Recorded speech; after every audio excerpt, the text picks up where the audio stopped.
Hi Earth Signs, Taurus, Virgo, and Capricorn. Welcome po sa ating channel. At ito ay inyong Daily Gabay Tarot reading for April 13, 2024. Please be reminded that this is channel reading po. So maaari kayo makarelate o hindi. Just take what resonates.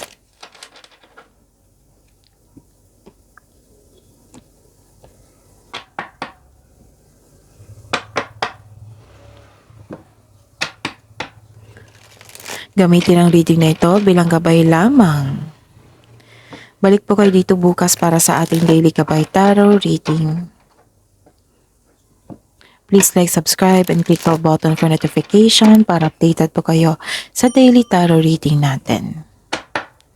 Para po sa gusto magpa-reading, maaari niyo pong makuhang link. Nasa description box po ito. Message lang po ako sa Messenger. Maraming salamat po.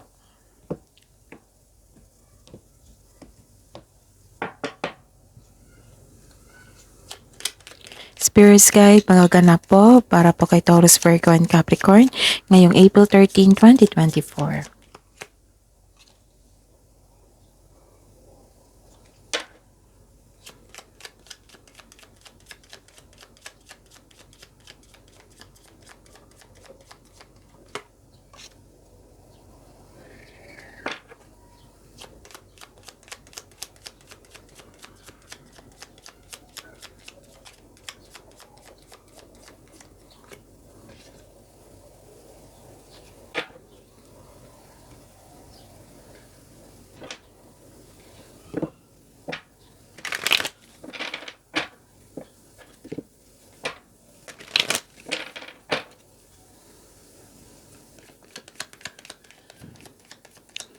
Mga mensahe po para kay Taurus, Virgo, and Capricorn ngayong April 13, 2024.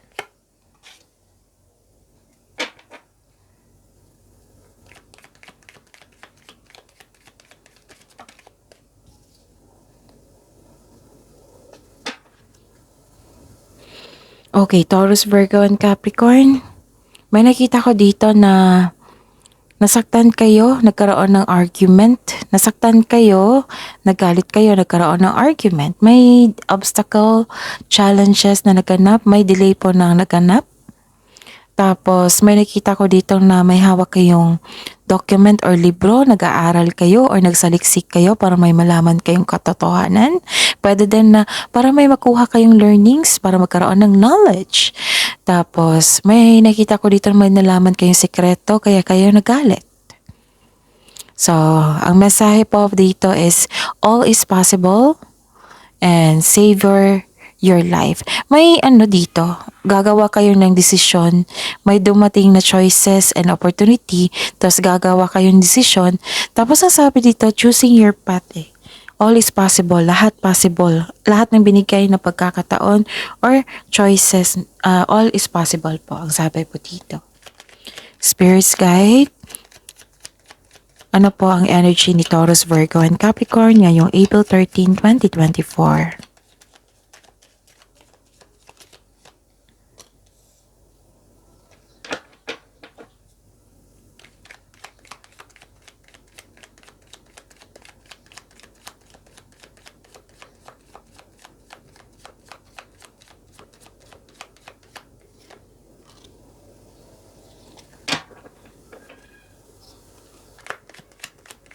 Spirits Guide, Career and Money po ni Taurus, Virgo, and Capricorn ngayong April 13, 2024.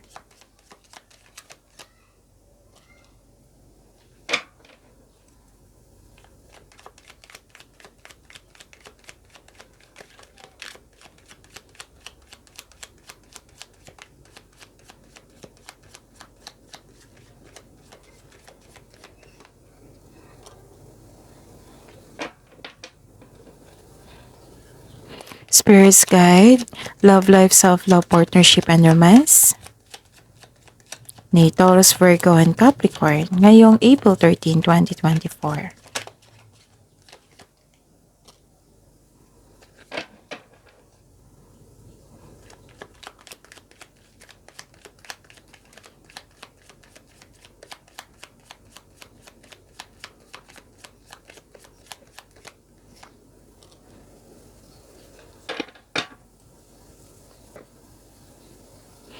Okay, by the way, Taurus, Virgo, and Capricorn, open na po yung booking natin for, open na po yung schedule natin for booking para po sa gustong magpa-personal reading.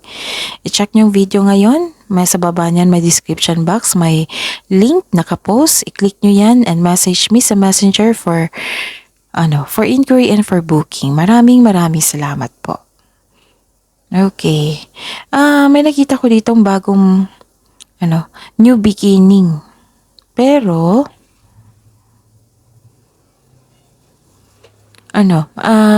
confused kayo, hindi kayo makagawa ng desisyon. 'Di ba sabi ko sa inyo na gagawa kayo ng desisyon?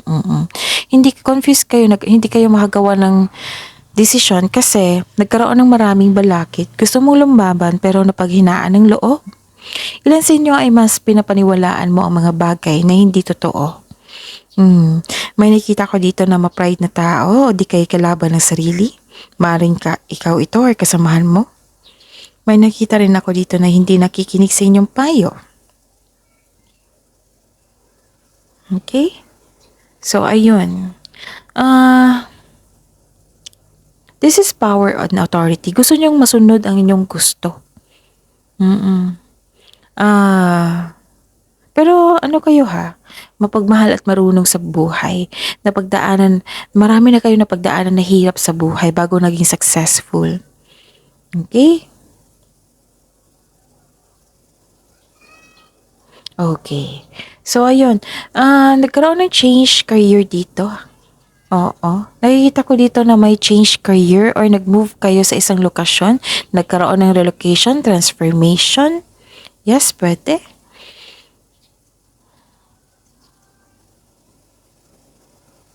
Tingnan ko muna ha kung may repeating number.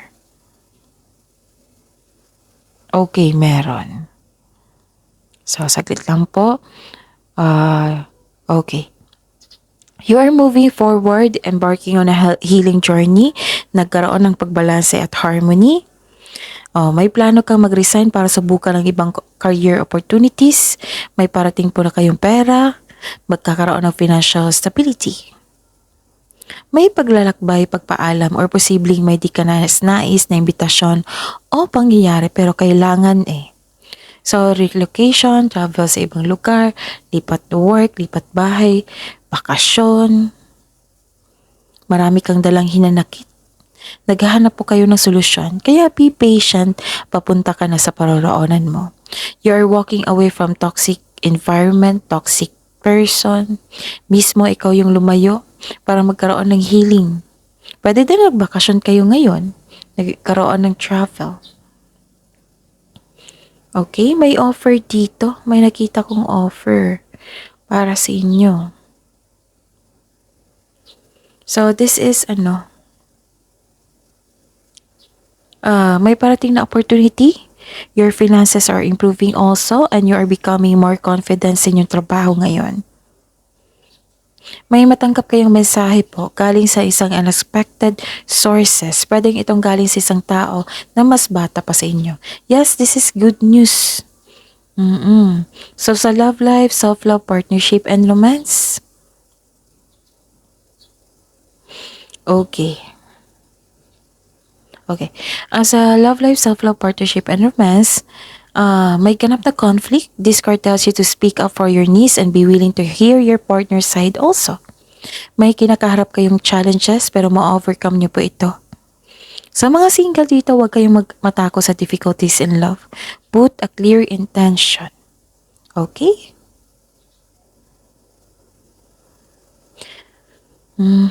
Pero buong tapang mo itong hiharapin, itong challenges na ito, katapangan at kumpiyansa. And, naging impatient kayo dito. Bakit kayo naging impatient? Okay. Naging impatient kayo. Mag-ingat po kayo sa isang taong maluloko. Nagsisinungaling po siya sa inyo. Gusto niyang yung mapanlamang, malamangan ka. Pero din hindi kayo nag-iingat sa desisyon niyo sa yung nagkaroon ng pangmatagalang hindi nagkaroon ng pangmatagalang desisyon. Naging impatient po kayo. Nagkaroon ng frustration. So, kailangan ng habaan ng pasensya po dito, Taurus, Virgo, and Capricorn. Okay?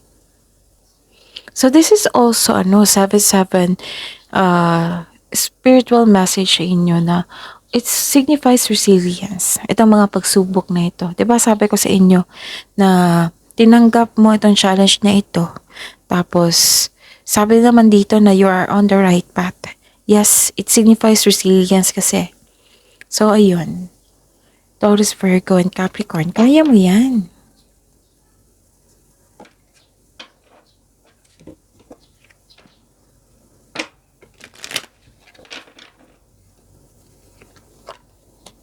Kailangan nyo mag-meditate dito.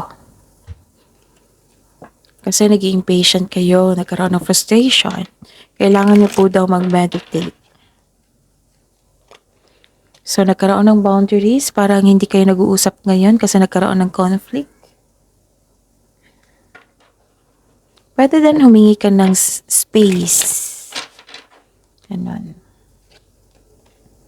So, you will find great power in focusing on the positive aspects of yourself, that which makes you indefinably unique and beautiful.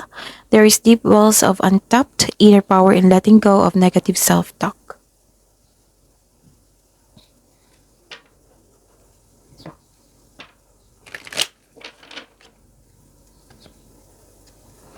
So, look at the bigger picture.